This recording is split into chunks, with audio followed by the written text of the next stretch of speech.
Bonjour à toutes et à tous, ma team Kiffer, j'espère que vous allez bien. Aujourd'hui on se retrouve pour une nouvelle vidéo spéciale. On va parler de FIFA 23. Donc on a déjà fait une vidéo présentation de toutes les nouveautés de FIFA 23. Sur cette vidéo on va s'axer sur le changement des commentateurs de FIFA. C'est un gros renouvellement avec l'arrivée d'Omardo da Fonseca et de Benjamin da Silva qui seront commentateurs à la place d'Hervé Matou. Hervé Matou qui était commentateur FIFA depuis FIFA 2007, donc ça fait longtemps, qui ne sera donc plus commentateur. C'est un gros renouvellement pour FIFA et donc ça c'est une nouveauté, je pense, qui va plaire à beaucoup de joueurs FIFA qui vont donc avoir de nouveaux commentateurs. Ça va vraiment renouveler le jeu et ça va donner une bouffée d'oxygène à FIFA, qui est un des jeux, je crois que c'est le jeu qui se vend le plus au monde chaque année, qui sort donc chaque année avec les transferts des joueurs, les changements de maillot de club et ainsi de suite, les sponsors, tout change. Donc voilà, et cette année on aura vraiment un nouveau duo, Omar da Fonseca et Benjamin da Silva, pour remplacer Hervé Matou aux commentaires. A savoir qu'avant on avait le duo Hervé Matou-Pierre Ménez.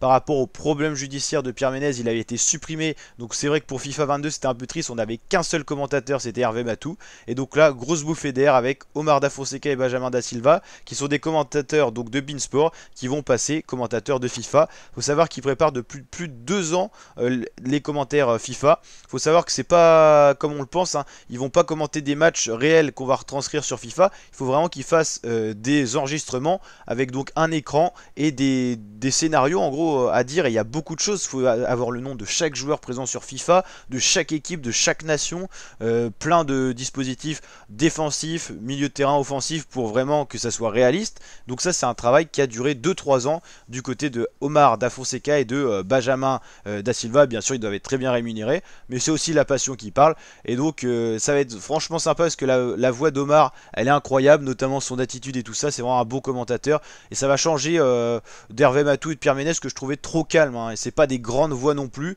Là ça va vraiment être incroyable. Donc là n'hésitez pas à me dire ce que vous en pensez en commentaire, mais en tout cas ce nouveau duo va tout simplement être incroyable.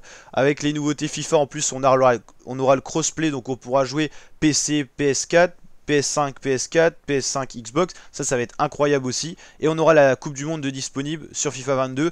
Donc déjà avec toutes les nations, les 32 nations qui seront à la Coupe du Monde, ça c'est plutôt cool. Pour ceux qui veulent avoir leur nation sur FIFA, il y avait beaucoup de pays qui avaient disparu. Donc ça sera cool. Et à noter qu'on verra également pour les matchs amicaux et tout ça, si on a de nouvelles équipes nationales qui font leur apparition sur FIFA, parce qu'on en avait perdu beaucoup, notamment toute l'Afrique, l'Asie, l'Europe, il n'y avait pas beaucoup d'équipes. Donc là j'espère que pour FIFA 23, il y aura une bouffée d'air à ce niveau-là. On sent que ça va être quelque chose pour un des jeux qui se vend le plus au monde. Donc là, plutôt cool. Donc n'hésitez pas à mettre votre réaction en commentaire. Likez la vidéo si elle vous a plu. Vous abonnez, activez la cloche pour bien sûr être tenu au courant de FIFA 23. On fera des vidéos. Dès que le jeu sortira, on fera une vidéo. Ça s'est annoncé pour le 30 septembre.